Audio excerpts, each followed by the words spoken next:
So Firebase has GraphQL in it now. Let's look at this blog post, Data Connect and GraphQL. If you explore the Firebase Data Connect, you will find the GraphQL language defined types, mutation and queries in your application schemas. With the Data Connect plus GraphQL, you can define your schema and query, and Data Connect generates an API for clients, type safe, client SDK, auth integration and tool definition for GenAI workflows. In this post, we'll explore what GraphQL is, why we choose GraphQL, and how to use GraphQL for schemas, queries, and mutation. What is GraphQL? According to the official GraphQL documentation, GraphQL is a query language for APIs and a runtime for fulfilling those queries with your existing data.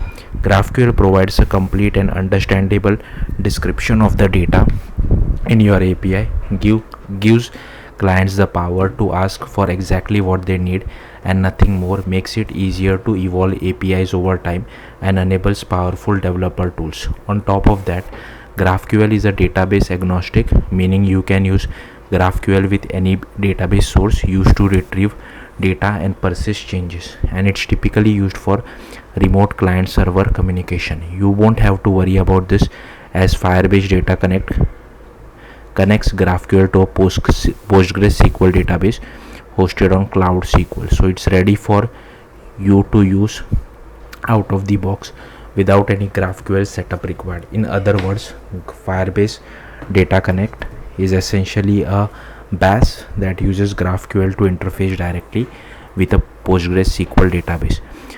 Why GraphQL? As is often the case in the technology world, Firebase had many choices when designing a SQL database solution. Why did we ultimately decide to use GraphQL for Data Connect?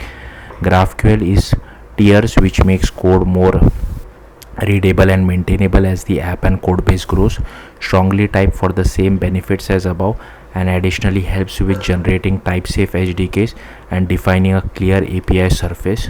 Language agnostic, letting us drive the experience across multiple platforms from a single source. Customizable via directives, which allows us to design the custom mapping from GraphQL to PostgreSQL. Supported by a large community, so if you want to learn more or have any questions, you will be able to find correct information quickly. Battle tested, giving us reassurance that the language is in a stable, usable state without many bugs or issues. Powerful, enabling complex relational queries, filtering, and more. With that said, let's take a look at the role of GraphQL in Data Connect. Using GraphQL with Data Connect schemas, as Data Connect is a backend as a service on top of PostgreSQL database, you have to organize this database data. To define how your data is organized, you create a schema. Imagine you want to build a service that lets users submit and view movie reviews. What your data look like? You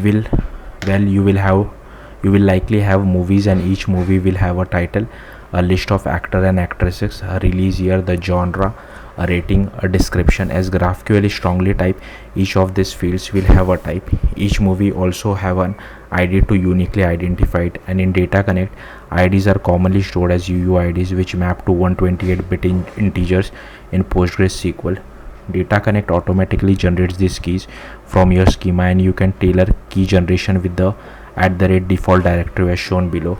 The movie database schema in GraphQL is type movie @table, title of type string, release year int, genre string, rating int, and description is string. To find out more about defining schema, particularly one-to-one and many-to-many relationship between types, check out the documentation. After defining your schema for various types needed by the database, you retrieve the data by defining and using queries. You can add, edit, and delete data by defining and using mutation. Queries.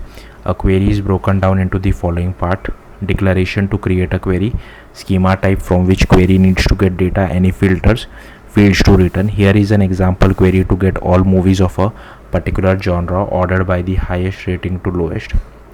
So query name, it takes a genre as an input, and here is some auth level user, most popular movies, where genre equal to the input genre, order by rating descending, and give all this ID, title, genre, description as the values.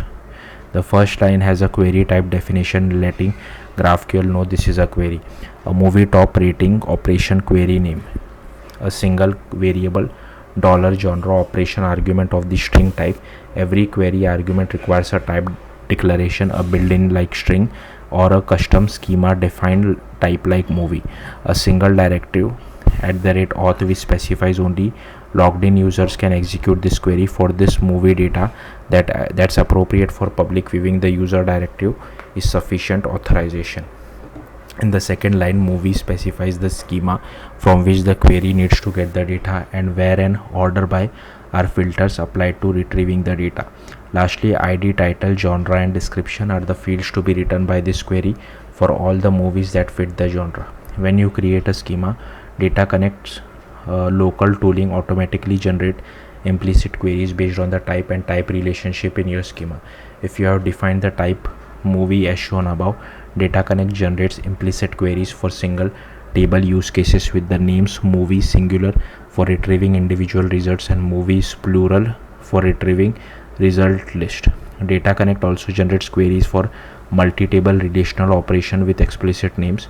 To learn out more about queries including about key scalars, aliasing, more filters, complex queries that involve many-to-one, one-to-one and many-to-many relationship, check out the documentation. Mutation. Similarly to queries, Data Connect automatically generates implicit mutation for each table you define in your schema. They look like this for this movie example type. Extend type mutation, movie insert, then it returns movie key, movie upsert returns a movie key, movie update returns a movie key, movie update many returns an int, movie delete returns a movie key, and movie delete many returns an int. Using this, you can define more complex mutation. A mutation is broken down into the following part: declaration to create a mutation, at least one implicitly mutation, fields to add, edit or delete. Here is an example to add a movie to the database. Mutation create movie takes a title, release year, genre, rating as well as the auth.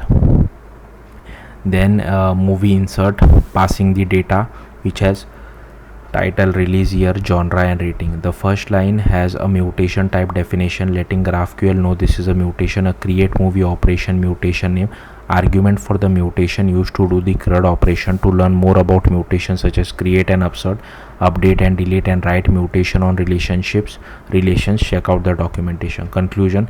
Data Connect links the power of PostgreSQL database to the clarity of GraphQL schemas, queries and mutation that smoothly expresses the data you want to retrieve or modify, and authorization to access the data. Data Connect is now in public preview and we are excited for you to give Data Connect a try.